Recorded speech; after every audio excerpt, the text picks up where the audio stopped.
Bonjour et bienvenue sur ce live Facebook de IMAS Presse Réunion, page officielle, un live que vous retrouvez comme d'habitude sur notre site internet www.ipréunion.com, www.imaspresse.com.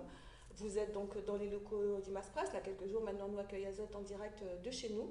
Et aujourd'hui, nous l'est avec Alec Laikenschein, que les candidats sur la mairie de Sainte-Suzanne, d'une part, que lui aussi l'un des dirigeants du mouvement Croix-Réosé. Bonjour Alec. Bonjour Madia. Bonjour. Et nous l'est comme d'habitude avec ma collègue Margot Manage. Margot va rassembler les questions et les poser ensuite à notre invité et qui est avec nous ce matin. Donc, me disait Alec, on va commencer directement, hein, parce que Ben oui, le voilà, mieux Madia, hein. les mieux. Hein. Alors, Alec, comment on a vécu ce deuxième tour de campagne, sachant que, bah, à cause du Covid, bah, n'avait point de contact avec les gens, n'avait point de meeting, n'avait peut-être point de porte-à-porte. Comment vous l'avez vu ça? Ben, nous la vie valide de façon un peu particulière, mais je pense qu'au-delà de la politique, comme tout le monde la Réunion. Mais je veux dire par là, Madia, nous l'avons société, la Réunion, où ça nous fait société en commun et de façon collective. Passé le 15 mars, il y a eu 2 jours à peu près où ça t'est attendre la décision du gouvernement, et puis le Premier ministre exprime Ali. Le 17 mars, nous a été mis en confinement. Mais je pense que personne n'était préparé à ça. Autant celles qui fait de la politique et puis celles qui vivent votre vie au quotidien, enfin, de monde lambda, de monde comme nous, comme moi, comme Margot. Personne, que ce soit sur le territoire hexagonal ou à La Réunion, t'es aspect à un affaire comme ça. Nous, chez Croix-Réosé, nous l'a quelque peu dénoncé cet état de confinement. Pourquoi? Parce que le fait de faire société à La Réunion en commun, de façon collective, nous avons un rapport avec l'espace public que les particuliers ici. Ben, nous aimons marcher dans le chemin, trouver de monde, aller voir notre voisin, battre un carré la case de notre famille. Et tout d'un coup, on les assigné à résidence, pas seulement l'expression, parce que l'État central n'a pas été capable de prévenir, euh, je dirais, une forme de management des risques dans une situation de crise sanitaire. Si m'y refait de façon phasée le déroulé de la crise, on a eu une course au colis alimentaire, une course au masque, et puis une course à ben, quand ça, les élections ils recommencent, est-ce que les élections ils recommencent pas, etc. Au départ, tu parles de recommencer au premier tour au mois de septembre, voire au mois de mars de l'année prochaine. Et puis, nous la retrouvons à nous au final sur ce fameux 28 juin, que a été précipité d'un coup, où ça même, les conditions de l'état d'urgence sanitaire, elle a été progressivement relevée, où tu vois la carte de France que tu passes du rouge à l'orange jusqu'au vert. Moi, je me dis que ce que est un peu embêtant, c'est que passer le danger que l'est le Covid, parce qu'il reste un danger malgré tout, il est informe, il est invisible, il est inodore, et ils transmettent à lui ben, par contact, par expulsion buccale. Donc, il faut faire un peu attention. Mais ce qu'il faut faire attention aussi, et nous sommes en train de rentrer dans cette phase-là maintenant, c'est peut-être les conséquences sociales sur le monde. Et on pense autant à l'éducation pour une bonne marmaille, qu'on ne l'a pas gagné à l'école pendant quasiment 2 mois. Bon, peu de marmaille en fait, ou bien bonne famille n'est pas habituée avec ça. Et il dit, ouais, ou ça fait autre cours sur téléphone, sur Internet, ou je ne sais quoi, mais des fois, mon parent, ils ne gagnent pas suivre ça. Des fois, ma maman, il connaît plus Facebook, YouTube, Instagram ou bien le jeu vidéo qu'à l'égard de son devoir là-dessus. Et d'un autre côté, il a des conséquences culturelles.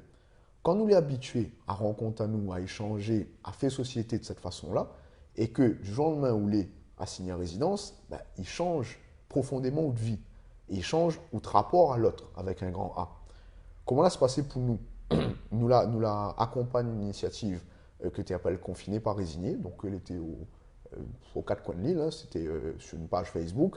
Où ça, nous essayé d'encourager quelques initiatives locales, la réactivation des solidarités familiales d'une case à l'autre, ou d'un groupe de monde à un groupe d'autre. Et puis, bon, ben, nous n'avons pas de moyens. Donc, c'était vraiment le système D ou la débrouille, en faisant attention. Et puis, ben, chacun tirait des autres cases. Donc, c'était un coup de téléphone, un message sur Facebook, un message sur Internet. Et là, pas empêche à nous, effectivement, de faire quelques vidéos pour expliquer. Alors, oui, nous avons fait un recours à un moment donné contre l'ARS et contre la préfecture en disant que l'état d'assignation à résidence, que ça n'y a pas le confinement, a été simplement une mesure parce que ça n'a pas été capable de prévenir le risque. Nous avons même parlé à un moment de tenter de créer un fonds de dotation pour pouvoir créer des solutions locales qui pourraient prévenir cette logique-là. Et c'est ce que nous l'a fait aussi en parallèle, parce que nous rencontrons des gens comme le professeur Gasque, qui travaille au centre d'immunologie, que les professeurs, que les directeurs en fait de cette unité-là, et que l'a fait la démonstration qu'il était capable de créer des solutions et des réactifs pour faire des tests. Et effectivement, je pense que la logique, nous n'avons point le savoir, il n'a pas cette prétention-là, nous fait juste des propositions. Le fait d'avoir testé un maximum de personnes dans la population n'aurait pu permettre de prévenir et d'avoir des logiques de confinement, mais de façon bien ciblée. C'est-à-dire que nous n'arrêtons pas l'économie du jour au lendemain, voilà.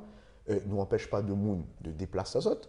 Et puis, ben, ils permettent en tout cas de monde d'être prévenants, mais d'avoir un rapport aussi à l'État que les garants de notre santé, de notre sécurité, un peu moins psychotique, je dirais, hein, en disant, bon, ben, oui, je pense qu'à un moment donné, on a eu une espèce de psychose générale. Donc voilà ce que nous avons fait un petit peu pendant ce mois de confinement, ces 2 mois de confinement. Et dans cette Oudine, il y a des choses que l'importante, par exemple, où l'a signalé, on a eu les courses aux masques, bien sûr, Ouais. on a eu aussi la course aux colis alimentaires. Ouais. Et moi, m'a envie de poser à vous une question, où c'est on est rentré nouvellement en politique, on connaît qu'à La Réunion, on a des sinistres mémoires. Bien sûr. Feuille-Tol, Oui. Tatouvenant. Oui. Est-ce que là où Sac-Ciment, la pierre. La pierre.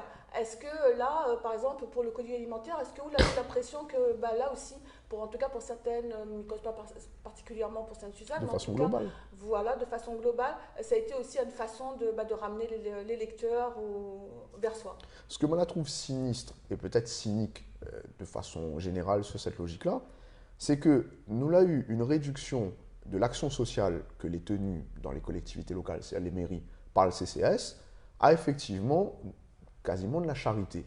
C'est-à-dire que nous ne blâmons pas de monde que l'a besoin. Il est normal que si vous ne gagnez pas des places à vous, un grand monde qui habite peut-être au 3e ou 4e étage sans ascenseur d'un immeuble d'un quartier populaire, il est compliqué d'aller faute commission, il est compliqué d'approvisionner en denrées.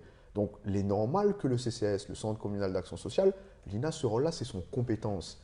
Mais que derrière, papa le maire, il essaye de jouer de ça pour dire hey, attention, malade donne un colis, malade donne un panier pays qui vient du conseil général et pas de la mairie en plus. Oublie pas moi, dimanche, quand ça voter, parce que trouve les nuls. Et en plus d'avoir sur certains médias un relais de ces affaires-là en disant ah, un tel la vole colis de lot de telle mairie ou du conseil général, bon, je pense que nous méritons un peu mieux que ça. Et il est vrai que nous avons quelque chose d'avilissant dans le fait de dire que de monde, les dépendants voilà, quoi, du service rendu ou bien de la charité que les données par un colis alimentaire, sans rentrer dans les détails aussi des conditions d'octroi du colis alimentaire, c'est de monde que n'était pas inscrit au CCAS, de monde que peut-être n'avait pas nécessairement besoin que les gagne. Saint-Suzanne nous entend que ça d'ailleurs. Ah ben oui, telle famille, tout y travaille dans la case, il n'avait pas besoin de colis, et puis il a gagné parce qu'il y a une collusion, une connivence avec les équipes de la mairie. Mais je pense que les pareils ailleurs aussi. Hein. Nous n'avons pas besoin de la charité. On comprend, on va dire, nous les demandons les dignes. Alors, il est vrai que la marche est une dignité pendant longtemps. Il est vrai que la rabaisse à nous un peu à la voix pour ce dimanche-là et que nous remettre au goût du jour ce bonne pratique-là. Par exemple, si vraiment les maires, quel que soit notre bord politique ou quelle que soit la localité dans laquelle ils ont identifié, ont un souci sur le bien manger de monde. Écoutez, attendre pas une crise sanitaire pour dire que oui, il doit y avoir une reconversion sur le foncier agricole à La Réunion, que nous avons des terres clés en friche, qu'on peut à minima installer de jeunes agriculteurs, faire du maraîchage, faire du vivrier, faire quelque chose, même pas trop l'expression bio, parce que grand monde longtemps, tu fais déjà ça. Le bio, la permaculture, c'est la façon dont nous t'amène, nous te mener quand ce que nous te mettre dans le milieu, n'avait quelque chose de circulaire là-dedans. Nous attendons une crise sanitaire pour dire il faut de monde de quoi manger cette case. Écoute, la base de l'alimentation, de monde, nous connaissons dire c'est quoi? C'est un peu de riz, c'est même pas forcément un carré, c'est un peu, voilà, un boucle à mourir, ou bien un condiment, ou tout, voilà, un oignon, et puis on fait un sauce piment, on mange, et puis voilà, un petit peu d'huile, et c'est suffisant. Mais si nous là attendons une crise sanitaire pour rendre nous compte que nous n'avons pas une souveraineté alimentaire à La Réunion, c'est quasiment grave. C'est quasiment grave. Et il est vrai que demain, nous devons prévenir ce genre de situation-là. Alors, il est vrai qu'il peut prendre un peu de temps, mais toutes affaires prennent le temps. Mais que nous commençons dès aujourd'hui à aménager une transition sur la terre réunionnaise, sur les cultures agricoles, pour que nous ayons une vraie agriculture, c'est-à-dire familiale, paysanne, vivrière, qui permette à nous demain de ne plus avoir à dépendre du CCAS pour un colis ou je ne sais quoi, et que ce qui sort de la terre de n'importe quelle commune, Mamie parle de la commune que je connais, de Sainte-Suzanne, de la terre des Hauts, que ce soit à Bois-Pistolet, à Descottes ou à l'Espérance, ou peut-être même un petit peu plus bas de Rive, que la production du terroir, il alimente par exemple des épiceries solidaires dans tout le monde quartier et que de monde il peut débrouiller azot, nous l'avions encore pendant le confinement, il y a énormément d'initiatives que les net avec ça. Bon, marmaille que tu fait bonne plateforme numérique, que tu avais bon système d'approvisionnement circuit court, ça vous passe un coup de fil, un livret qui amène un panier, etc. Il est possible de faire aller. Et avec pas grand-chose, me dirais, il n'a pas besoin de faire fondre le budget de la commune pour faire des choses comme ça. Nous peut faire des choses sympas. Et donc là, du coup, nous l'abordé, nous la sorti un petit peu simplement de Sainte-Suzanne, nous l'a abordé le plan large carrément sur La Réunion. Mais d'ailleurs, une question que m'a posée à vous, Alex, c'est croire et oser. Déjà, pourquoi croire et oser, déjà? Et ensuite, est-ce que vous définissez croire et oser comme un parti politique, comme un mouvement, comme un collectif? Quoi il est croire et oser? Croire et oser, Madia, sincèrement, les partis politiques, ce n'est pas quelque chose à laquelle nous porte une attention particulière. De mon il peut identifier comme ça tu veux. Alors oui, que les statuts les déposer, que nous avons un bureau politique, que nous avons un conseil d'administration, que nous avons des militants, etc., etc. Mais nous n'avons pas vocation à fonctionner nécessairement comme un parti traditionnel. Alors c'est ce qui pourrait rapprocher à nous de la fonctionnalité d'un mouvement, que les plus plastiques, que les plus adaptables. Et à partir de là, pour l'anecdote, comment croire et oser les nets, croire et oser les héritiers des combats du RSKP depuis 2011 avec Frédéric Maillot, avec Didier Chama, avec Faiza Mounir, que les présidentes à l'heure actuelle donnent croire et oser, et bien d'autres encore qu'on a l'occasion de saluer d'ailleurs. Et croire et oser la garder, si vous voulez, de l'esprit de combat. C'est-à-dire, nous définir nous comme un parti de combat. Je précise bien, parti de combat, il ne va pas dire nous sommes dans le chemin, nous baisons des coups de poing de monde, c'est pas ça. Parti de combat, c'est comment nous peut être au plus près de groupes d'habitants, quel que soit l'endroit dans la Réunion, identifier une problématique locale que ils y vivent, quel que soit le champ, il peut être social, il peut être économique, il peut être culturel, il peut être historique, il peut être foncier, il peut être dans le cadre du logement, et que nous accompagnons ce bon monde-là, si on veut, à traduire la réalité de ce que ils y vivent. Et en traduisant ça, nous élaborons, si on veut, les modalités de combat, donc de rapport de force, avec les institutions, avec les instances qui, des fois, y oublient notre mission de service public. Et quand nous parle de ligne de combat, c'est ça notre sens. Et parallèlement à ça, croire et oser, quand il fait des élections, il a vocation simplement à porter au devant des gens qui demain ils doivent être des entrepreneurs de projet. C'est-à-dire bénéficier des moyens de la mairie ou de l'interco ou demain de la région ou demain du conseil général, c'est simplement pouvoir activer les leviers un peu plus rapidement pour être en phase avec la base, c'est-à-dire être en phase avec les initiatives locales.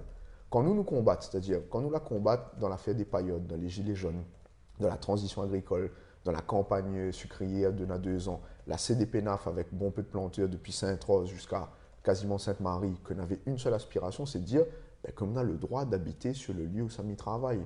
Et que, bon, les vieilles histoires de la mémoire collective de Moun La Réunion, quand nous accompagnons ça, nous fait aller clairement sans moyens. C'est-à-dire, on a un groupe de militants qui s'en va la case de monde, qui échange exode pendant 2-3 jours et qui essaye de voir comment collectivement nous peut élaborer des solutions. Est-ce que c'est justement, est-ce que c'est ça la clé l'une des clés en tout cas de votre succès? Parce que Zot c'est un jeune, comme moi dire moi, mouvement, parti, enfin en tout cas c'est une jeune structure. Comment on peut expliquer qu'en quelques années, moins de 4 ans, si voilà, comment Zot l'a pu, d'une part, en ce qui concerne AO, Alec arriver à maintenir AO dans une triangulaire face à des ténors de la politique locale de Sainte-Suzanne, pardon. Et d'autre part, mon gorge, un petit chat la ronde de mon gorge, excusez-moi. Il arrive ça. Il arrive, pardon. Ou alors à Saint-Denis, avec l'exemple de Vanessa Payette, que première présentation, et qu'elle y arrive, elle aussi, à faire plus que de la figuration dans l'élection. Et il y arrive aussi, on a un président de région, en l'occurrence M. Didier Robert, que la courtise à elle, que la courtise d'autres partis, prêt à abandonner la tête de liste pour croire et oser. Comment vous imaginez et comment surtout vous explique ce succès? Mais je pense que le succès, ce qui nous doit en tout cas caractériser Ali en tant que tel, Madia, il est un peu à l'instar de ce que Zoti fait ici aussi. C'est-à-dire qu'il faut avoir de la constance dans ce qu'on fait. Quand on fait Ali, ou poursuivre un but ou un objectif, on a un bon bâton dans les roues, les compliqués, la politique, le journalisme, et des choses que les difficiles. Mais au départ, quand on fait Ali, on appuie d'abord des démarches sur un socle de valeurs et de conviction. On fait Ali, mais je pense que le métier de journaliste, c'est d'informer le monde. Pour informer le monde, il faut enquêter. Pour enquêter, il faut faire de l'investigation. Et oui, il y a encore énormément de place dans le pays-là, grand merci pour Dieu d'ailleurs, pour faire ça. il ne peut pas être l'apanage de un ou deux ou de trois médias. Nous avons besoin de monde qui s'a enquêté, qui s'a rodé, qui voit les conditions de production en fait, de la réalité sociale, économique et culturelle de monde. Nous, quand nous faisons de la politique, les pareils. C'est-à-dire que nous ne faisons pas parce que nous aspirons à un mandat simplement. Si tel est le cas, nous prenons des raccourcis. Nous prenons chemin canal. Ah, ben qui ça l'arrive en tête? Comment nous ça donne un coup de main? Comment nous ça c'est. Et pourtant, quand on nous dit ça, il ne veut pas dire que nous les fermons. Nous connaissons qu'il y a beaucoup de détracteurs qui disent ah, bon, Alec, qui ne veut pas travailler qu'un tel et qu'un tel. Non, et nous n'avons pas non plus le monopole du savoir et du mieux-disant. Bien au contraire, nous avons encore énormément à apprendre. Et nous apprenons tous les jours. Et nous les fiers en fait d'apprendre tous les jours. Parce que c'est de monde qui fait de nous ce que nous l'est. C'est de monde qui nourrit à nous. C'est notre contenu d'expérience concret au quotidien qui alimente progressivement notre ligne. Que demain, monsieur un tel, madame un tel, X, Y, qui peut retrouver dans ce que nous fait. Grand cœur, bienvenue, du moment que nous convergeons sur le projet. Mais cautionner des alliances contre nature, cautionner des raccourcis ou des courses au mandat pour être inactif et pour nier l'urgence à agir, non, nous ne peut pas cautionner ça. Sinon, on n'a aucun intérêt que mon maman de notre génération y engage Azot dans un destin que les passés d'Azot au départ. Moi, on a 31 ans, on m'a dit, personne dans mon famille n'a fait la politique. Moi, les enfants, personne, façon de parler. Papa, mon on voudra à moi, mon grand monde on voudra à moi, il me dit ça. Mais comme il dit, moi, les enfants, personne, on n'a pas d'héritage politique à revendiquer. Bien sûr que moi, on a des agréments idéologiques. Bien sûr que moi, on a des inspirations qui, des fois, ils sortent peut-être du cadre stricto sensu de la Réunion ou du territoire hexagonal, qui s'appuisaient effectivement dans des ressources africaines ou dans des ressources américaines, des ressources asiatiques, et qui nourrit notre expérience sans vouloir reproduire d'ailleurs. Mais bon peu de monde, il caractérise à nous comme étant bons anti-systèmes. Les pas vrais non plus. À chaque fois que nous avons défini des modèles de gouvernance, des projets ou des perspectives, l'était toujours dans le cadre du droit communautaire avec l'Europe, l'était toujours dans ce que, à la limite de l'expérimentation, le territoire hexagonal y permette, et dans ce que nous ancrage dans le bassin indien-océanique, y permettent à nous. Alors bien sûr, oui, nous pensons que nous avons un ancrage fort à avoir dans ce bassin-là, parce qu'il est tout de suite à côté de nous, et que nous pensons le monde de façon archipélique. Nous ne l'est pas continental, nous l'est insulaire, même si cela a été dit insulaire, donc rebelle. Donc oui, peut-être que c'est pour ça que nous l'est un peu rebelle, mais je crois que les clés, entre guillemets, du pseudo-succès, les faire ça, les faire la constance, la détermination et les convictions que nous portons. Si nous doit répondre à vous sur l'histoire de Saint-Denis maintenant, il faut que nous reprenions aussi l'histoire à la base. Didier Robert, le président de région, n'a pas été le seul à faire nous la proposition. Nassim Andar aussi a fait nous une proposition qui, sur le papier, sincèrement, Madia, il était quelque chose qui n'était pas réintéressant. C'est-à-dire qu'il était dit à nous, voilà, il laisse à nous la tête de liste, il laisse à nous la composition de la liste de fusion à peu près à 70%, avec l'étiquette Croix-Réosé. Donc c'était, dans la perspective, la possibilité pour le parti d'être en triangulaire sur la plus grande commune d'outre-mer pour la première fois de notre histoire en plus. Et puis la rendre dans un jeu très brouillé en une semaine où effectivement on a eu les forces de droite que l'invite Azot dans le débat en miroitant des fusions, si on veut, à trois étages, comme ci, comme ça, comme ci, comme ça. Nous l'était clair dès le départ. C'est-à-dire, nous ne serions pas l'agneau sacrificiel pour être le trait d'union, entre guillemets, d'une fusion à 2 ou à 3 étages à Saint-Denis. Donc c'est pour ça, à un moment donné, que nous la retirons à nous dans cette histoire-là, et nous l'a expliqué d'ailleurs très gentiment, très sympathiquement à Didier Robert, que nous aurions eu de toute façon un paradoxe. Parce que dans tous les cas, si le groupe Croix-Réosé, que tu mènes par exemple la danse dans cette fusion à 2 étages ou à 3 étages à Saint-Denis, tu retrouves Ali aux affaires sur le chef-lieu, et qu'on a un groupe de Croix-Réosé qui retrouve Ali par exemple dans l'opposition, même dans la majorité, à Sainte-Suzanne, sur le modèle de gouvernance à l'Interco, comment on l'aurait fait? Parce que, ben oui, on aurait eu un blocage. Et à partir de là, effectivement, tu commences à être quelque chose de compliqué. Alors oui, à un moment donné aussi, nous l'a dit, ben, la seule façon, entre guillemets, de régler ça, c'est que la gouvernance demain de l'Interco, il revient peut-être à Sainte-Suzanne, que la plus petite commune du territoire nord, et qui souffre aussi, qui partit des retards, entre guillemets, structurels, à cause aussi de la majorité sortante, qui siège toujours d'ailleurs à la CINOR, et qu'à un moment donné, il faut que ça, les en capacité d'assumer, non pas pour le mandat, non pas pour le fait d'assister dans le siège, mais pour servir les projets qui intéressent la population et qui intéressent notre émancipation sociale, économique et culturelle. Donc voilà à peu près comment la chose va se passer. Et puis oui, nous étions en phase avec la ligne de départ aussi. Non, nous ne serions pas la caution d'eux, ne rentrerait pas dans cette histoire-là, mais nous avons besoin malgré tout de comprendre comment les rapports de force en place y installent Azote. Juste un dernier petit mot par rapport à Samadia. Nous l'avons regardé un peu les débats récents concernant le chef-lieu et puis le territoire nord. Moi, j'ai eu l'occasion de dire d'ailleurs dans la radio, moi, j'ai été très surpris que ce soit Mme Baredj ou M. Robert, n'a jamais parlé, à un moment donné, de l'interco. Il n'a jamais parlé de que ça nous a fait, avec qui ça nous a fait, comment nous a fait Ali, sur quelle échéance. Donc, la surprendre à nous un peu. L'occasion pour moi aussi de dire à nos bons électeurs, parce qu'on a quand même eu près de 3000 électeurs à Saint-Denis, l'occasion de remercier Vanessa Payette-Pignolet, notre sœur, qui a conduit la liste de Croix-Réosé, Frédéric Maillot et tous les autres colistiers, tous les autres militants de Saint-Denis. Nous n'est pas au deuxième tour là-bas, donc là, arrêtez pour nous. Mais ce n'est pas pour autant que nous oublions les autres. Ce n'est pas pour autant que nous va réouvrir le dossier dans 6 ans, dans 2 ans, quand les élections sont arrivées. Non. Nous peut, le parti, jouer encore la victoire à Sainte-Suzanne et donc la possibilité de représenter les intérêts dionysiens demain à l'Interco. Donc à travers ça, d'autres aspirations aussi pour le chef-lieu, que les engorger aujourd'hui, que les asphyxier, nous n'avons vu aucun gage de garantie probante de la part de Mme Baredj dans son programme ou de la part de M. Robert. Donc, il est normal que, en gros, nous ne donne pas de consigne de vote à Saint-Denis. Il est normal que nous ne pouvons pas encourager l'équipe par rapport à un autre parce que nous ne retrouvons pas, nous, dans les perspectives que ces gens-là, ils défendent aujourd'hui.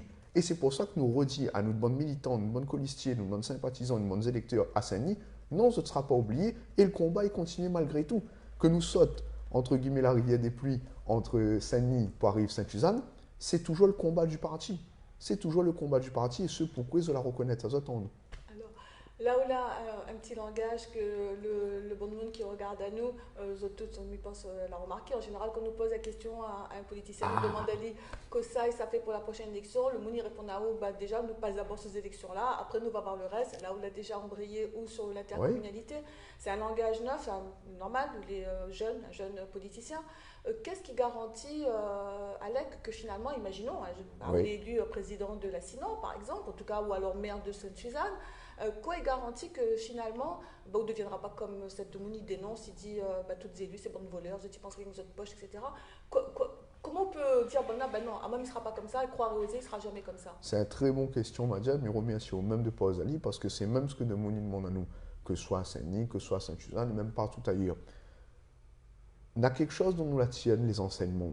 Et c'est pour ça que nous estimons que la ligne politique il doit être constamment évoluer, il doit constamment être alimenté par la base. À partir du moment où la coupe à eau de la réalité de Moun, où les morts, du moins c'est mon conviction, demain, nous l'a passé la crise des Gilets jaunes, le mouvement du 17 novembre 2018. Nous l'a été présent dans ce mouvement-là. Nous l'étions sur mon barrage, nous avons fait le tour quasiment des 40 barrages sur la Réunion à l'époque. Nous retient qu'une aspiration que n'est pas traductible en termes de de ce que de Mouni aime bien quand tu fais la politique. Ah oui, votre proposition concrète, c'est quoi? On ne peut pas résumer un problème qui date de 300 ans en 2 mots. Il n'est pas possible. Mais il y a une émotion que tu émanes des barrages, que tu émanes chemin, que tu émanes la conscience de monde et surtout, nous précisons dire, dans les gilets jaunes, de bonnes moments. C'était un mouvement de moments, ça. Ces bonnes moments, là, de dans le chemin, avec notre marmaille, en disant simplement, nous les fatigués. Nous les fatigués parce que nous étouffons. Et ce que nous retient, c'est que deux mondes n'avaient un désaveu ou une confiance plus du tout avérée dans la classe politique qui représente Azote. Syndicats aussi, d'ailleurs. Dans les syndicats, dans tout ce qui peut être corporation ou représentativité politique. Nous, ce que nous avons compris derrière ça, c'est que deux mondes ont envie d'engager Azote là-dedans. Ils ont envie d'engager Azote dans les affaires de la cité, ils ont envie d'engager Azote dans notre quartier, et Azote, il veut surtout voir que Azote voit, Azote idée, à un moment donné, il arrive à quelque chose de concret pour le coup, ou du moins que l'il est entendu dans la réalité locale que Azote vit directement. Quand nous les inspirés de ça, nous disons, demain dans une collectivité ou dans une institution, comment on peut traduire ça? Alors, on a eu pendant cette période-là beaucoup de petites initiatives que la fleurie, nous, ce que nous appelons un peu bonne l'heure, bien moins quand le fumé, que ce soit la collectivité territoriale, c'est département comme région, dans certaines communes où ça va dire, nous va mettre des conseils citoyens, ou je ne sais pas quoi. En 2014, Madia, à la mairie de Saint-Denis, nous avons fait déjà campagne là-dessus. C'est-à-dire, la loi 2019, engagement et proximité sur les collectivités locales et les intercos, la sanctuarise un principe, le contre-pouvoir citoyen. Et aujourd'hui, je pense qu'à Sainte-Suzanne, comme à Saint-Denis, comme à Sainte-Marie, à la Sinor, comme n'importe quelle collectivité locale, nous doit saisir à nous, nous élus de demain, de ces réalités-là. Explique-moi.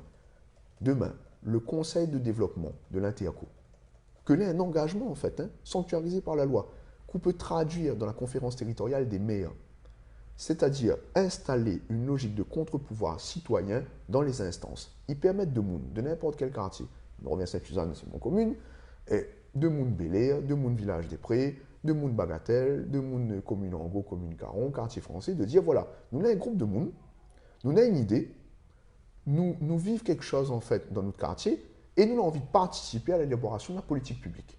Donc, nous siège dans ce conseil de développement, nous peut élaborer la politique publique, constituer le budget, et l'important, constituer une partie du budget avec les techniciens de la commune, donc les agents municipaux ou les agents territoriaux de l'intercommunalité, et nous peut surtout, très important, après le déploiement de la politique publique, évaluer Ali.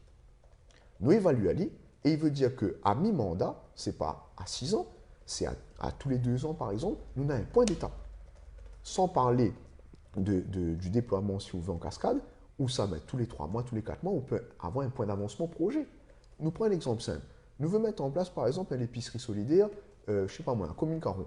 On a un groupe de monde qui dit, tiens, ben voilà, on a un local, tu es là que n'est pas occupé, soit c'est un bailleur social, soit c'est peut-être un local communal, soit c'est peut-être un privé.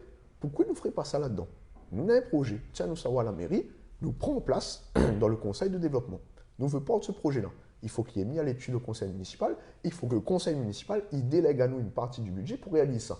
Qu'il délègue à nous aussi les moyens humains pour pouvoir faire l'ingénierie de projet, on va dire. Et puis, arriver jusqu'à l'évaluation de cette logique-là.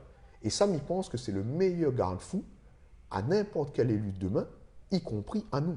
Le contrôle de la base, le contrôle de la population. Bien sûr. De monde, au-delà des élections, que n'a pas forcément envie d'être élu, mais qui a envie d'engager Azot dans les affaires de la cité, dans le développement de notre quartier, le développement territorial, on a le droit de pouvoir dire, écoute, à un moment donné, moi, je n'ai pas d'accord avec ce qu'on fait, et moi, j'ai envie de réorienter.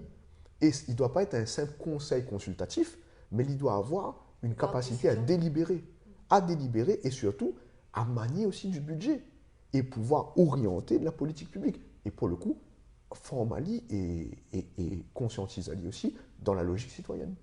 Alors là, sinon de monde va dire, ah ben il m'aspresse les menteurs comme certains politiciens, là ils disent, donne à nous la parole, ils ne donnent pas nous la parole. Donne de monde la parole. On vous retrouve Margot justement pour une série de questions. Oui, tout à fait. Alors on a quelques questions qui se recoupent, mais qui sont avant tout basées sur votre projet politique et également sur votre âge. C'est une question toute bête, on en a un petit peu parlé tout à l'heure, mais je vous invite à développer sur le sujet. On a une internaute ici, Monique, qui vous félicite, qui vous remercie, qui dit « On a besoin d'un jeune homme comme vous ». Est-ce que vous pensez que justement cette jeunesse, puisque vous l'avez dit, vous n'avez que 31 ans, est-ce que c'est un atout? Qu'est-ce qui vous différencie en tant que jeune candidat des autres candidats? Margot et puis Monique, parce que nous saluons Ali du coup, si je dois répondre à vous là-dessus, nous n'avons pas la prétention d'être meilleurs qu'un autre. Et nous ne devrions pas. Le jour qui arrive à nous ça, les dangereux même pour nous-mêmes. Mais ne crois pas que la jeunesse, en termes conceptuels, en termes d'idées, l'est le fait de l'âge. Autant que l'expérience n'est pas non plus le fait des annuités pour accumuler sur ce qu'on connaît fait ou pas après. Si je prends un exemple simple, l'expérience, du moins la prétendue expérience que certains élus ont raison d'avoir, nous prenons le cas de Sainte-Suzanne, non. Ils n'ont pas le monopole d'expérience parce que, à l'heure actuelle, la façon dont les services de la commune ou les services de l'Interco les conduisent, n'est pas conduit en mode projet. C'est-à-dire que nous avons une technostructure qui porte bien son nom, que les ancrée dans l'immobilisme, qui bouge doucement, un dossier, un porte, un compte dessus, non, il faut aller là-bas, monsieur, bien madame, non, l'oblit tel papier, etc. Et le sens du service public, il perd d'aller là-dedans. Alors qu'une technostructure, elle mérite Margot. Mais il doit être une affaire, les gaillards, les belles en fait, toi, on a envie de rentrer, on a envie de prendre un renseignement, on a envie de faire quelque chose, on a envie de bouger, et on veut surtout voir la chose accélérer. Le seul affaire que nous pourrions peut-être avoir pour nous, oui, c'est ce que de monde, des fois, ils taxent à nous un petit peu, de façon un peu sympa, en disant, vous allez fougueux. Oui, nous avons besoin d'être fougueux. Merci, bon Dieu, que nous avons encore un peu la force, et la force de notre âge pour pouvoir faire ça. peut-être que comme on aurait un peu plus un barbe blanc, un peu plus cheveux blancs, m'aller écrire un peu livre, ou bien m'aller occuper davantage mon cours, ou bien m'aller passer un peu plus de temps avec mon madame, avec mon marmaille, etc. Sachant que mon madame n'est pas là, moi déjà énormément dans ce que m'y fait.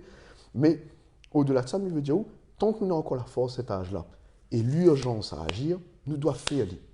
Nous devons bouger la technostructure, nous devons réorganiser aller, et c'est ça peut-être notre petit atout. Donc en fait, ce que vous dites ici, c'est au-delà de la jeunesse, ce qui compte ici, c'est d'être efficace, c'est d'avancer avant tout. Exactement. Et ça se différencie de l'âge, c'est quelque chose de nettement différent, mais peut-être qui s'accompagne avec le fait de n'avoir que 31 ans. Peut-être, les vrais, peut-être. Merci beaucoup. Alors du coup, on a une autre question aussi sur quelqu'un qui vous dit, bon pareil, qui vous encourage et qui nous dit, donc il s'appelle Bernard, si c'est pas dimanche, ce sera plus tard, tiens beau là pas. Donc, merci Bernard. Voilà, donc ici, question également, si ça ne marche pas pour cette fois, quelles sont vos ambitions pour la suite? Quels sont vos projets politiques? Avec une question juste pour compléter ce que Margot vient de nous dire, avec une question très précise, il y a un internaute qui dit est-ce que Croix et Osée sera candidat pour les régionales de 2021? C'est ça, et sous quelle forme? Alors, si Mété connaît ça depuis qu'on est là, m'a dit à Margot, et ce que m'a dit un confrère Azote de la presse écrite ce matin, parce que moi n'étais pas très satisfait de l'article qui a été écrit sans consulte à nous d'ailleurs, il dit il ne ferait pas de la politique, il me serait deviné s'il était capable de dire Azote là, que ça n'était ça fait. Maintenant, dans la perspective du projet et de ce dont nous avons besoin pour décliner, bien sûr que l'échelon régional est important. Pendant le confinement, Madia n'a pas eu l'occasion de dire où, nous la travaillons avec des partenaires, avec des amis, avec des dallons, sur un plan de relance que nous appelons le plan Regain, que l'est en 5 pivots, que vous pouvez retrouver d'ailleurs sur notre site internet, sur notre Facebook, et un nouveau modèle de gouvernance aussi, en triptyque, c'est à 3 étages, avec la région, l'interco dans le milieu, la région, l'interco avec les communes dessous, et dans le milieu, l'Europe. Ce qui veut dire que demain, les fonds institutionnels, nous connaissons davantage à l'Europe que nous peut-être dans les lignes budgétaires de l'État. La preuve, c'est que les dotations globales de fonctionnement en collectivité, ils baissent de plus en plus, et que nous devons faire mieux dans un contexte contraint. Donc, nous connaissons qu'il doit y avoir une mécanique qui, aujourd'hui, il doit mieux enchevêtrer entre la région, l'Europe et les intercos. Comme il dit interco, dessous pour moi, il sous-entend aussi les communes. Mais le problème, c'est que les communes n'ont plus trop l'argent. Donc, vous allez obliger de reposer azote sur les intercos qui bénéficient d'un peu plus de moyens. Et que les en capacité, Margot, d'aller chercher normalement les fonds à l'Europe sans nécessairement passer par la région. Et il est super important pour pouvoir financer des projets locaux. Comme je dis, les projets locaux, il peut des fois être un grand mot, un truc très bête. Un marmaille, par exemple, la marine, il a fait un atelier sérigraphie, c'est-à-dire au floc, un tricot, etc. Comme ça, il y a besoin d'un espace, d'un foncier, il y a besoin de 4 murs, il y a besoin peut-être un petit place pour mettre une ligne de production, pour acheter une machine, et puis pour commencer son train. Sauf que là-dedans, il n'y a pas le foncier, il n'a pas le local, et il n'a encore moins la machine. Et lui, ça commence à sonder. Ça, on est contrat aidé. Sauf que si on a une institution qui est efficace, avec une vraie ingénierie de projet en parallèle, une agence qui gagne accompagne à l'IC, qui gagne fait des choses, l'IP peut aller des fonds européens directement, parce que ce n'est pas mon major qui doit avoir droit seulement aux fonds européens. Le Marma et la Cour, il doit avoir droit aux fonds européens. Et l'IP accompagne son initiative. Il fait une petite digression, parce que pour moi, il intéresse à moi vraiment ce que Zoti fait. Même les organes de presse, pour pouvoir être indépendants, ils doivent pouvoir, aujourd'hui, à La Réunion, aller chercher des lignes qui permettent à Zot de garantir une indépendance professionnelle, une indépendance idéologique et une indépendance politique, pas au sens partisan du terme, mais dans la garantie de la probité, ce que Zot a écrit. Et pour ça, si nous dépendons toujours de telle collectivité pour gagner 2 francs 6 sous, nous les cuits. Nous devons à un moment donné pouvoir sauter cette courroie-là et d'aller chercher de l'argent sur des espaces peut-être un peu plus larges, un peu plus amples, qui garantit à nous aussi cette assurance-là. Hein. Alors, ça tombe bien, on a parlé un petit peu de la jeunesse, on a justement une question de Valentin qui porte ici sur les jeunes et qui demande comment on peut intégrer directement les jeunes dans le développement de Sainte-Suzanne, développement économique, tout en précisant comment on peut faciliter l'accès à la terre pour la jeunesse, pour essayer justement de développer cet aspect économique et agriculture. Ok. Alors, imprécision Valentin, à Sainte-Suzanne, nous sommes le territoire de la Réunion où ça, en proportion, on a le plus de jeunes. Et le plus de potentiel, en fait, au renouvellement générationnel, dans les fameuses phases, vous connaissez, de la transition démographique, Margot, où nous sommes arrivés d'ici 5-6 ans, à l'horizon 2025-2030, aux millions d'habitants, et où ça rentre dans cette fameuse troisième phase, un peu de stagnation. Et nous avons un gros problème à Sainte-Suzanne. C'est que quand on regarde les chiffres, et pas seulement les chiffres, mais la réalité aussi, n'importe quel monde Margot, il peut faire un carré, hein. Village des Prés, Flamboyant, Bagatelle côté la colline, il peut aller la Marine, il peut aller quartier français côté la colline, la jeunesse, les battus. Et nous avons un taux de chômage qui concerne les moins de 29 ans à Sainte-Suzanne qui avoisine les 50%. Et un taux de précarité que à 52%. Le taux de précarité, c'est quoi? C'est de dire, il y a des gens qui vivent avec moins de 1 000 € par mois. Pour pouvoir intégrer Azote, moi, hier, j'étais encore la case de monde, la cousine, et il y a une madame, qui a 30 ans, qui pose à moi à peu près la même question. Allez, mais conseil, ça fait bon gênement avec ça. Mais je dis, mais c'est quelque chose, madame, qui ne pas plaire à où? Il ne faut pas que tout le monde a moins que ça, mais ça fait pour autres. Parce que nous s'arrêtons dans le même schéma. Mais ce que moi, ça demande à Azote, ça ne pas plaire à Azote. Ça demande à Azote de retrouver notre manche. Et alors, oui, il n'est peut-être pas plaisant parce qu'ils ne suivent pas le discours atavique de papa un tel, va être où, casse pas la tête, on est là. Non. Mais ça demande à nous de retrouver un peu de fierté et en gros, de mettre à où dedans. Pas dans le travail ou de l'activité, mais de mettre à où à fond. Pour répondre à la question de Valentin, comment on intègre ça? À l'heure actuelle, nous connaissons que pour l'emploi ou les premiers emplois de la jeunesse, le tissu associatif a joué un gros rôle. Le problème du tissu associatif, il est dans la majeure partie des communes politisé. Le cas de Sainte-Suzanne. Quand on regarde en fait l'analyse financière, on a près de 2 millions sur les 5, on va dire, qui passent en investissement, allez, entre 5 et 10, mais il n'est pas optimisé à l'heure actuelle à Sainte-Suzanne. On a 2 millions que les dédiés au secteur associatif. Quand on regarde le fichier associatif de la mairie, on a tout juste 70 structures que les référencés Margot. Sur les 70, on a tout juste 15 que les activés. Donc ces 2 millions que les octroient aux associations, on va bien savoir, c'est pour faire quoi?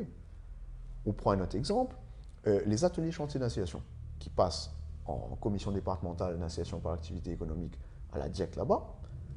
En l'espace de 2 ans, mais prend le cas 2016 à 2018, on n'a aucun dossier de Sainte-Suzanne qui passe. La faute à qui? Est-ce que c'est au porteur de projet? Est-ce que c'est aux structures d'accompagnement sur le côté? Est-ce que c'est aux instances étatiques?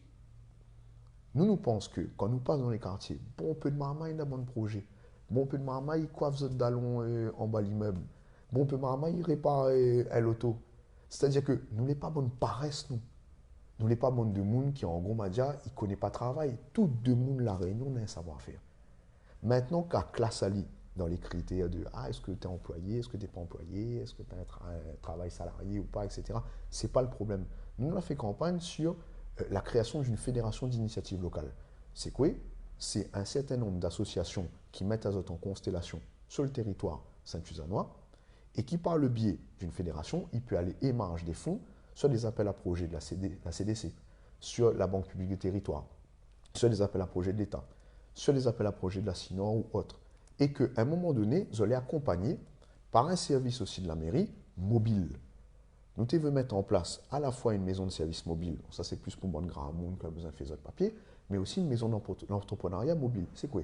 C'est un petit camionnette, comme un camion sono, qui passe pendant la campagne, mais quand nous sommes capables de faire des ordres pendant la campagne, il faut nous être capable de faire des ordres aussi après. C'est-à-dire, si le marmaille Margot, il n'a pas envie de descendre en mairie, parce qu'il est fatigué, qu'il balade d'un port à l'autre, ben écoute, tel jour, nous la coalition quartier français, le camionnette est là, on a un projet, viens faire un carré, explique à nous, et il faut qu'on l'accompagne. Où ça on peut les trappes des fonds, qu'on ça veut faire, comment il s'améliore et comment on s'optimise ça. Ça, c'est un point. Le deuxième point pour l'agriculture, nous avons fait campagne sur le fait que la mairie, il doit être partie prenante de la viabilisation des terres agricoles sur Sainte-Suzanne. On a des dispositifs qui appellent les associations foncières agricoles, où la mairie peut quasiment devenir co-maîtrise d'ouvrage, pour prendre un terme technique, dans la viabilisation de ces terres-là.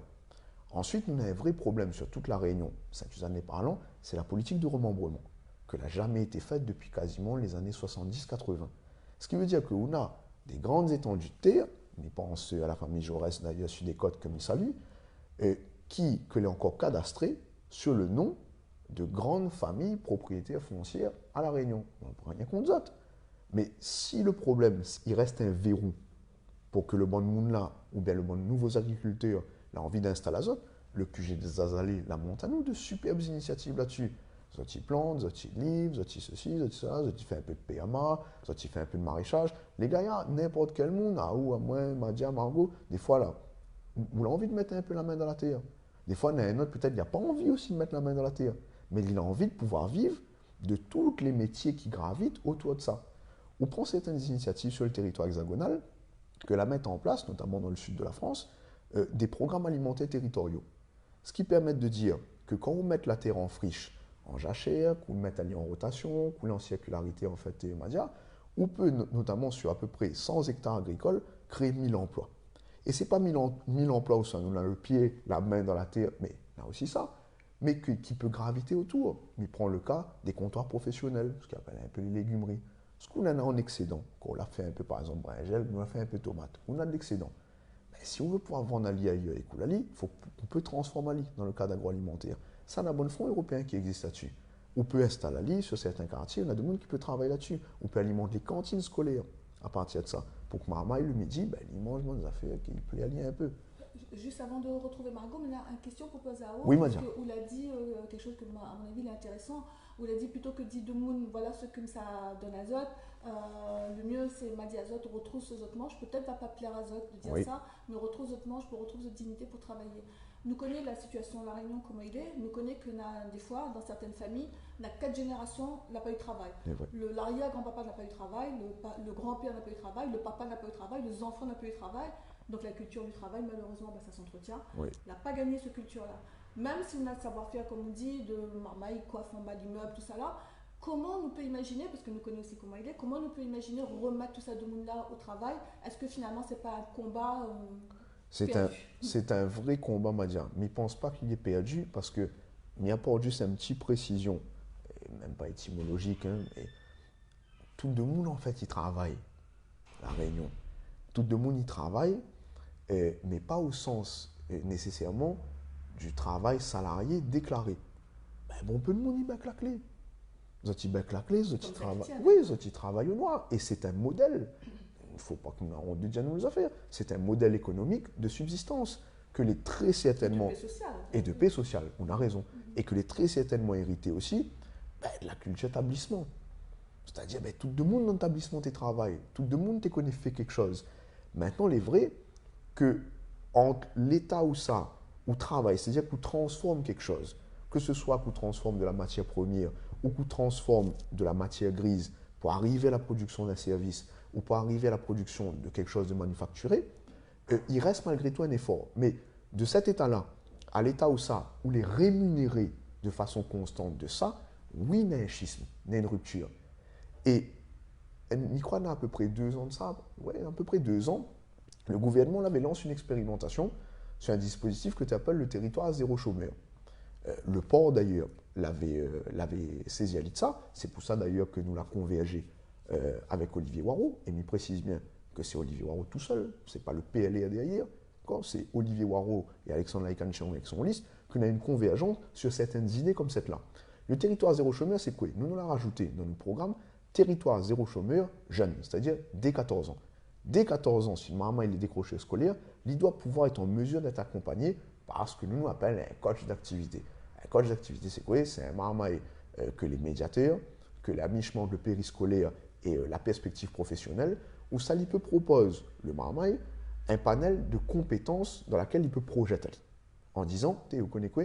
Même si on ne sera pas à l'école, ou même si on a eu un problème dans notre parcours, il faut qu'on est toujours en prise avec le monde professionnel, donc les entreprises, avec même ce qui peut relever de la fonction publique, pour qu'on gagne manier, si on veut, que ça va être une compétence demain, et qui peut être un premier affaire.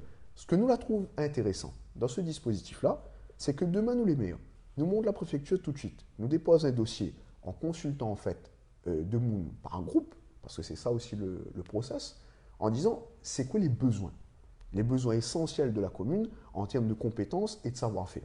Quand ça les groupé, nous déposons un dossier à la préfecture et nous demandons un label expérimentation qui remonte directement à Paris et Paris qui valide la procédure. Une fois que ça l'est fait, on a la création de ce qu'on appelle des entreprises à but d'emploi, des EBE, qui gagnent bon pseudo-allègements fiscaux et que les contraint, façon de parler, parce que la démarche est volontaire, de prendre tout ce vivier de personnes que l'a été reconnu participer à l'expérimentation où ça a dressé un canevas des compétences nécessaires et utiles dans les jours qui suivent, et de mettre ces gens-là au travail. Où ça, votre revenu social, votre RSA, votre bonnes allocations, il constitue une base de rémunération où ça, l'entreprise, il y a bon dessus le reste. C'est-à-dire, si un monde ça gagne un SMIC à 1100 et quelques euros, on fait la différence entre 458 euros du RSA, on voit ce que l'on a comblé, et l'entreprise, comme il jouait le jeu, et que le territoire, la commune, les labellisé, forcément, il a des incitations fiscales. Et ça, je pense qu'il peut être une affaire où ça, de monde, il reste perpétuellement en activité, en disant, nous avons un revenu, et voilà. Alors, on a une deuxième question de Valentin qui nous suit bien. Valentin est chaud. Il est chaud, Valentin. Là. Il vous remercie d'ailleurs pour la première réponse. Ok, le bel Valentin. Et voilà, il a une seconde question qui est en lien justement avec cette question du travail, qui est un petit peu délicate puisqu'elle concerne les Réunionnais qui ont été exilés. On a parlé d'ailleurs du Bumidum. Je sais pas Valentin si vous avez Chambon, on te salue. On sait que c'est toi, mon frère. C'est un sujet Réunionnais, donc du coup, qui sont partis, à qui on avait promis monts et merveilles concernant le monde du travail. Est-ce qu'il faut les faire revenir? Comment on peut les faire revenir? Comment est-ce qu'on peut, peut-être, c'est une question qui est mêlée, comment est-ce qu'on peut pousser les Réunionnais à rester travailler ici à La Réunion? C'est une super question, Margot, parce que c'est toute mon histoire. Moi, j'ai 31 ans. Valentin, il connaît d'ailleurs, parce qu'il connaît que c'est Valentin, et il connaît qu'il est impliqué sur ce combat-là. Il a raison, et il faut continuer à être mobilisé sur ce combat-là. Moi, je quitte La Réunion 6 ans, moi. Comme je gagne mon bac lettres, ma partie fait prépa, il faut Cannes. Après ma partie à la Sorbonne. Je fait 2 masters, un en philosophie politique, un en ressources humaines, que je n'aime pas trop d'ailleurs, mais bon, pas grave. Et puis, du jour au lendemain, en CDI, ça c'est que mon expérience à Margot. Et après, m'y répondre de façon collective à Valentin. Moi, j'ai décidé, de faire. Elle était responsable de ressources humaines junior dans une grande entreprise, Métal Levallois-Perret, et retour à la case départ. Pour moi, il a été 8 mois de chômage. Tu es là quand mamie, mais tu prends le cas, mais pas un PMI à l'époque d'ailleurs, tu prends le cas. Quand je gagne mon premier travail à La Réunion, il n'était pas du tout dans mon domaine, mais elle était secrétaire générale d'un syndicat professionnel des artisans du bâtiment. Au départ, moi, je ne connais rien au bâtiment, même à dire. Moi, là, tombe sur de monde parce que je l'engage à moi, d'abord dans des grèves, à la grève des transporteurs en 2012, je me dis, Alec, débrouille bien, tu crois, vous rentrez pas un peu de travail? Je me dis, bien sûr que je rentre de travail. Viens nous rendre un secrétaire général. Il me dit, ok. Et il dit précisément, le président de l'époque, Alec, mais pas payé à la hauteur de ce qu'on a fait comme étude. Ouais. Mais il dit, mais il n'est pas grave, cela.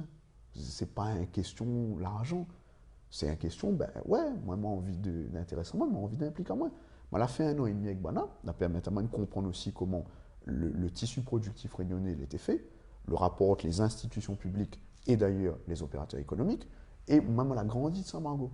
Après, comme on a voulu engager à moi quasiment à temps plein, à l'époque des rescapés, et puis JDEZ, et après que la débouche sur Croix-Rosé, même elle a quitté, moi, ce travail-là. Le 8 mars 2013, je dépose mon lettre, je dis voilà, merci président, nous retrouve, pas qu'on nous autres, m'a vécu une super expérience, et mais ça va, à l'époque, je gagné 1500 € brut dans ce travail-là. Donc, il a été un parcours, même pas dire de sacrifice, moi. C'était un parcours d'abandon. Quand on dit sacrifice, les limites christiques, c'est-à-dire, regarde, à moi, on a des échymoses, des plaies, surtout, commémore bien là-dedans. Non, je ne demande à personne de faire les sacrifices que moi, je fait. C'est un abandon parce que je crois dans ce que je fais. Je crois profondément dans ce que je fais et je crois à la capacité d'émancipation territoriale. Donc, c'est pour ça que je m'engage là-dedans. Ça, c'est un parcours personnel. Sur un parcours maintenant beaucoup plus collectif, bien sûr que nous l'a dit à la matière grise réunionnaise que nous avons plus besoin à Zot là que le monde y pourra avoir besoin de Zot. Il n'empêche pas des expériences de mobilité. Valentin même l'est impliqué là-dedans. Il n'empêche pas ça. Moi-même, moi l'a fait. Moi, j'ai fait mes études à Paris. Et puis, quand on est à Paris, Margot, elle est belle. On peut aller faire un carré en Espagne, on peut aller faire un carré en Allemagne, on peut aller ma partie au Mexique, ma partie en Afrique du Nord. Enfin, l'été est génial, parce qu'en plus, le trafic aérien il est beaucoup plus simple, il est un peu plus ouvert là-bas. Donc oui, il faut aller. Oui, il faut passer par l'expérience de mobilité. Ensuite, pour moi en tout cas, je pense que ce serait bien de revenir. Il faut revenir. Moi, je ne pourrais que conseiller à de notre génération de faire ce que nous l'a fait. Moi, je n'ai pas tout seul. Nous l'a été une dizaine d'allons à l'époque, où ça nous l'a constitué aussi notre conscience politique à Paris, comme ça. Et nous l'est revenu par vagues successives. En 2017, quand nous étions candidats aux législatives, nous avons fait une proposition là-dessus, en disant que nous devons avoir un texte de loi qui sanctuarise ça. Mais un texte de loi qui ne concerne pas que l'outre-mer et les régions ultrapériphériques parce que le législateur ou le conseil constitue n'aurait dit à nous « Ah, monsieur Laïkan, c'est discriminant votre histoire ». Non, il doit même concerner le territoire hexagonal. C'était d'inscrire en fait une modification, un avenant, enfin un amendement du moins, au Code du travail à l'époque, en disant nous doit faire rentrer un critère dans la loi que l'est la notion de bassin d'emploi local. Il veut dire que même ça, un monde qui reste Paris ou bien en banlieue parisienne, demain il bouge parce qu'il travaille, je sais pas, mais en région PACA. Ben, le monde qui habite en région PACA, Margot, il peut avoir la même réaction. Lui. Ouais, ben c'est quoi le parigo? Il vient chez moi, il me prend mon boulot, etc. On comprend. Donc, la vocation a créé les mêmes frustrations, même sur le territoire hexagonal. Et on n'y revient même pas sur les vieux débats de jacobinisme et de girondins sur le territoire hexagonal, où ça nous connaît que la République française territoriale, il n'a jamais été monolithique. Il a toujours été éparse. Et son caractère éparse l'a toujours nourri des cultures locales particulières. Mais on revient sur le texte de loi. Nous avons fait campagne à l'époque en disant ce texte de loi il devrait passer pour que le critère à l'embauche locale les favorise. Mais pas seulement à La Réunion, mais aussi en Corse, aussi aux Antilles, aussi sur le territoire hexagonal. Et que justement, par le fait de reconnaître ce principe-là dans la loi, et le fait de décliner après de façon opérationnelle sur la fiscalité des entreprises, il pourrait créer de l'incitation. Nous, en France, nous avons une mauvaise tradition chez le législateur. Nous voulons encourager de monde, avec un grand D, en sanctionnant. Ah, parce qu'on ne fait pas. Ah, mais sanctionnons. Et pensant que tiens, ça fait prendre conscience de monde. Non. L'incitation fiscale, il doit être aussi faite sur du volontariat. Ils disent, tiens, ben, ouais, n'importe quelle entreprise m'y pense, même à Saint-Denis. Pour moi, il est quasiment logique. Ne nous parle pas, attention, des filiales de multinationales, qu'on a une politique RH que les généralement sous-traitée avec des cabinets dans lesquels moi, je travaille d'ailleurs. Moi, j'ai été chasseur de tête sur mon premier boulot. Oui, c'est des gros contrats que les négocier en fait à l'année avec des cabinets que les à côté des grandes métropoles urbaines qui négociaient ces recrutements-là. Pour les petites entreprises, les TPE, les PME de Saint-Denis, de Saint-Pierre, il est beaucoup plus simple, vous autres, Margot, d'aller chercher dans le bassin d'emploi local. C'est juste que derrière, ils demandent une ingénierie, que ça n'a pas forcément en interne. Ils demandent du temps qu'on passe à aller voir, est-ce qu'on a un CV qui traîne par là, est-ce qu'il correspond aux compétences dont on a besoin, est-ce que ceci, est-ce que cela. Mais si à un moment donné, on crée les conditions, depuis en haut, les conditions fiscales, pour qu'à un moment, il retrouve lui aussi le chef d'entreprise, et il peut retrouver aussi, par cette révélation-là, le temps et les moyens d'aller faire l'investigation, ou l'ingénierie, RH pour le coup, pour aller chercher la compétence en question. Après, si cette logique-là était sanctuarisée dans le texte, la notion de bassin d'emploi local, la notion de critères en fait de discrimination sur le bassin d'emploi local et l'incitation fiscale, le législateur il pourrait donner les moyens par décret d'application de créer des agences, peut-être dans les bassins d'emploi locaux, qui permettent d'avoir tout ce drainage qui peut des fois accompagner ou bien complète un peu plus le prescripteur à l'emploi. Mais on pense à Pôle emploi, mais pense aux missions locales, qui des fois, même, vous allez complètement déborder. Vous allez complètement déborder parce que vous en avez des dépéaditions de candidatures, parce que vous ne suivez plus les dossiers, parce que vous n'avez plus assez de moyens. Donc, s'il y a des initiatives aussi d'agences qui créent un autres en parallèle pour accompagner ça, bien sûr qu'il peut inciter et donne l'envie à un marmaille de dire, ben voilà, moi, mis ça battre sur telle porte-là, mes références à moi, il connaît que Banal est tout de suite en phase avec des entreprises qui ont eu une incitation fiscale pour recruter des marmailles comme moi. Et après, le dernier affaire, Valentin Moncaf, il faut que notre génération mette une affaire en tête. Hein. On ne vient pas décrocher la ligne avec le dent. Parce qu'on vient de gagner un diplôme, pour gagner 3 000, 4 000 euros par mois. Et si ce n'est pas ça, ne signe pas. Parce qu'il faut un discours de franchise aussi là-dessus. Oui, il a été bourriné par, je dirais limite, culture de classe, même pas le terme, un peu à la Gramsci. C'est-à-dire que l'institution la raconte à nous pendant longtemps. Attention, vous avez fait une bonne université, une bonne école. Quand vous sortirez, vous aurez un statut cadre. Ne signez pas en dessous de 2 500, 3 000 euros. Ouais, mais ce n'est pas la réalité. Ce n'est pas la réalité. Et midi, à notre génération, tombe pas là-dedans. Le travail et l'activité, il reste que lié. On a encore la chance d'avoir la solidarité familiale au départ quand on commence, on n'a pas besoin de 3 000 balles. Commence, fais le pas aussi, saute et crois pas que dehors il est toujours plus gaillard. Parce que nous connaissons aussi cette réalité-là. De dire, ouais, moi j'aimerais bien rentrer travailler à La Réunion, Ah, mais en fait, là, si n'a pas l'équivalent de 3 000 euros, ben, mieux vaut m'y reste Paris, mieux vaut m'y reste BLE, ou mieux vaut m'y reste, je sais pas moi, à Washington, ou je ne sais quoi là-bas, ou à Pékin. Mais à un moment donné, c'est une question de conscience. C'est-à-dire, au-delà de la compétence, il y a une question de conscience. Que ça, moins, je ne sais vous réunionner, mais ça a apporté à l'émancipation de mon territoire. Et c'est comme ça que m'intéresse à moi aussi à son devenir. Et pas simplement dire, quel contrat de travail ça signé, pour travailler pour quelle boîte, on a 150 000 comme nous, que a les mêmes diplômes, que l'a fait les mêmes écoles, et qui vient de n'importe où sur la terre mondiale, et qu'il est aussi meilleur que nous. Mais où que son envie de faire pour le territoire. Et ça, il ne chiffre pas comme ça.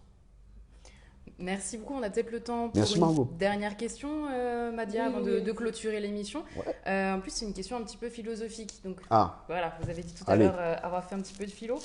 Philo politique, hein, c'est quelqu'un qui nous demande ici, en lien avec les enseignements qu'on peut tirer de la crise Covid. Oui. On se prépare ici à une crise, elle a déjà commencé, hein, socialo-économique qui va être assez importante. Oui. Est-ce qu'il faut revenir ici dans un courant d'humanisme politique pour essayer d'accompagner au mieux la population? Comment est-ce que la politique peut évoluer pour accompagner cette crise qui nous attend?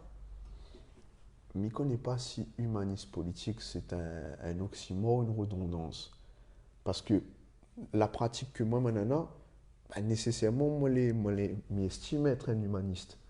Donc, la question, il ne devrait pas poser comme ça. Pour moi, en tout cas, mais en tant si l'internaute, il voudrait qu'on ait des choses plus humaines qui reviennent dans la politique, mais nous n'avons point à battre le maïs d'un côté plus que de l'autre, en pensant que le fait politique, c'est le fait de la compromission, c'est le fait des arrangements, c'est le fait de ceci, c'est le fait de cela. La politique, c'est l'action. La politique, elle est noble. Il est dur, mais il est noble. Et l'humanisme n'est pas non plus la bienséance romancée, connaît, de ceux qui ont une plume à la tête, qui écrit des choses, Simon Gallet. Et Aristote, quand il reprend Platon, il dit en affaire, tu es vraiment gaillard, tu es belle. Il dit comme ça. Ouais, ben comment on fait la différence entre le sophiste, le politique et le philosophe? On connaît Platon, tu es plané avec Socrate, tu racontes d'autres commérages, et puis il dit comme ça, ouais, mais... Hein.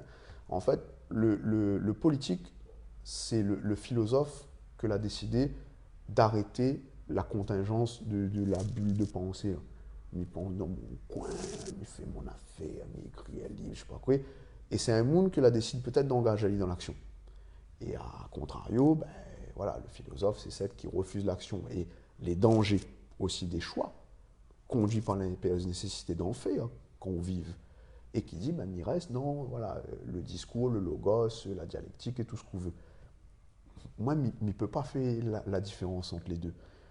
Moi, a une juste confusion, en tout cas, médiali comme ça, m'a dit, hein, entre le politique, qui pour moi l'est humaniste, il doit porter des valeurs d'humanisme, de progrès, de social, d'économie, et la matrice de fond étant la culture.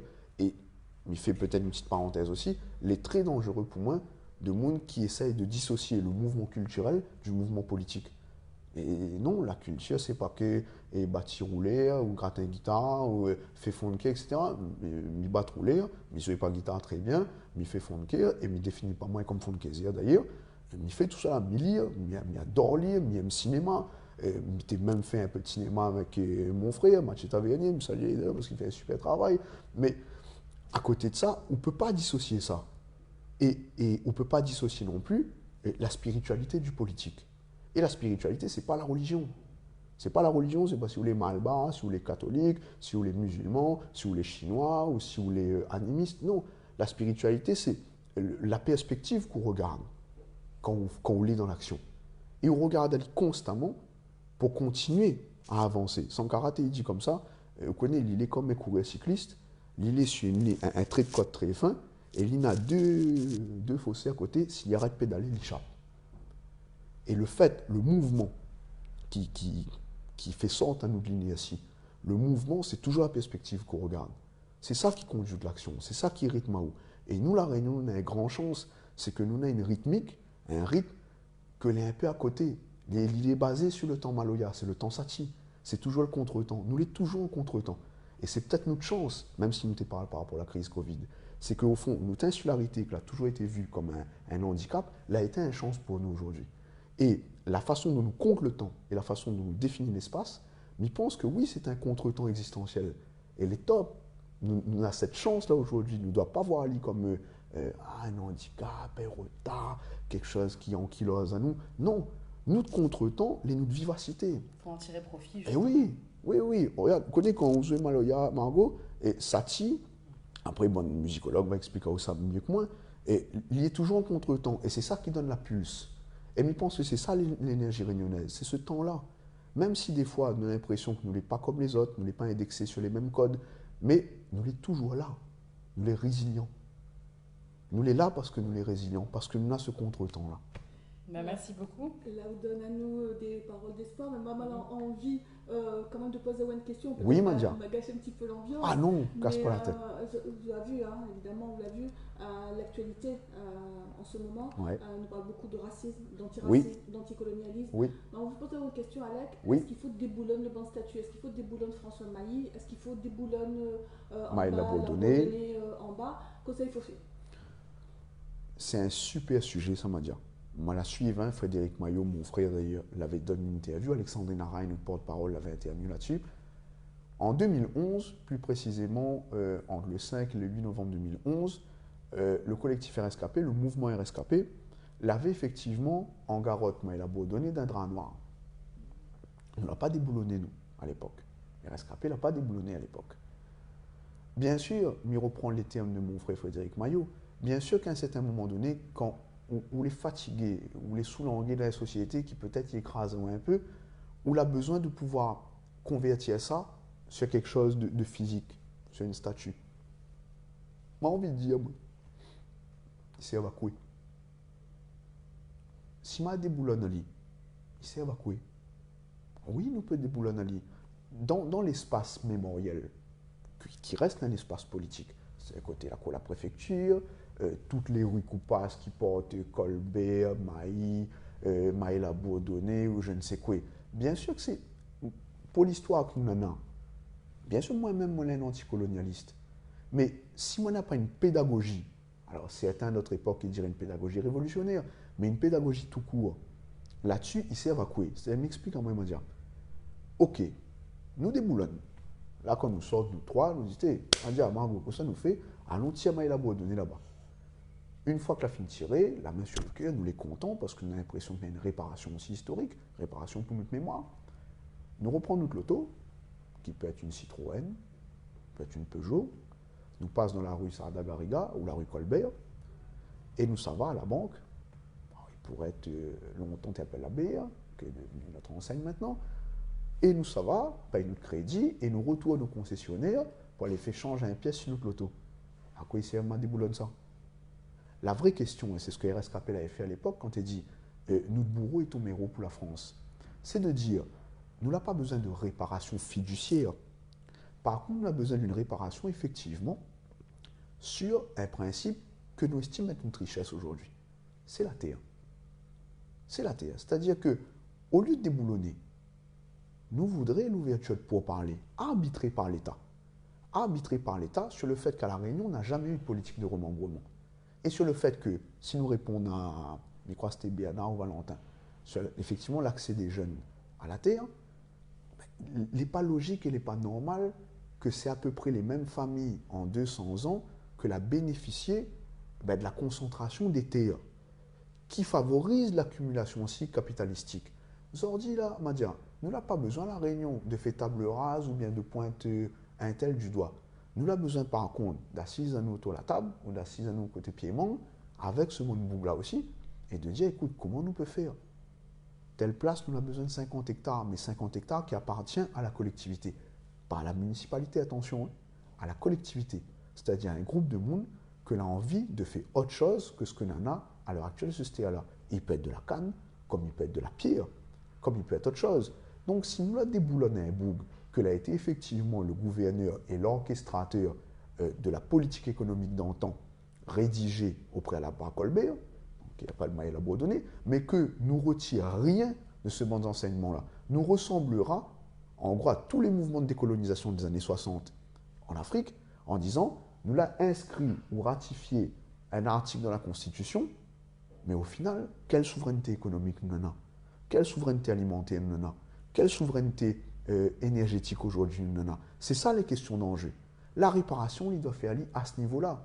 Et sur le principe de l'égalité mémorielle, on a vu les articles, on a des gens que l'a dit, parce qu'il arrange Azote aussi bien de rester dans le discours au pouvoir en disant non, mais si nous tirons ces représentations-là, c'est comme si nous nions l'histoire. Alors oui, laisse si Azote veut, mettre en face des statues de marron, et après, il a été quoi en fait l'enseignement du marron? Si ce n'est en tant que tel, d'essayer par économie de subsistance d'avoir des modalités alternatives, même à l'époque. Mais même à l'heure actuelle, comme ils voient les majors qui tiennent l'économie à La Réunion, qui tient la thé à La Réunion, mais notre réparation, il doit être à ce niveau-là. À l'époque, quand le CRAN sur le plan national te demande des réparations financières, même Christiane Taubira t'est embêté en disant ah, merde, alors on va considérer que c'était un contrat de travail. Si on ramène sur le SMIC en fait à 300 ou 500 ans en arrière, combien ça valait et ça a concerné combien de personnes en termes de main-d'œuvre. Putain, c'est banqueroute pour l'État, on ne pourra pas le faire. Donc non, nous n'avons pas besoin de tomber dans cet écueil-là, mais nous avons besoin par contre sur un petit territoire comme La Réunion, aux quatre coins de l'île, d'ouvrir de vrais pourparlers arbitrés par l'État. Et nous aimerions que le gouvernement y rentre là-dedans, en disant comment, sur la terre, nous peut favoriser l'accès de celle que l'on a envie de faire autre chose pour servir la population. Et là, oui, on aura l'impression, même s'il ne m'a pas fait tomber la statue, ou même s'il nous fait tomber un lit, de ne pas prendre simplement mon Citroën ou mon Peugeot pour aller au concessionnaire, que la bénéficier des bons du Trésor à l'époque de l'indemnisation sous Louis XVIII et à l'époque où Villèle était Premier ministre. Bon, et on n'aura pas l'impression d'aller dans les mêmes banques qu'il a été indemnisé aussi pour continuer à faire tourner les autres systèmes. Ça, pour moi, c'est une vraie alternative et c'est une vraie proposition.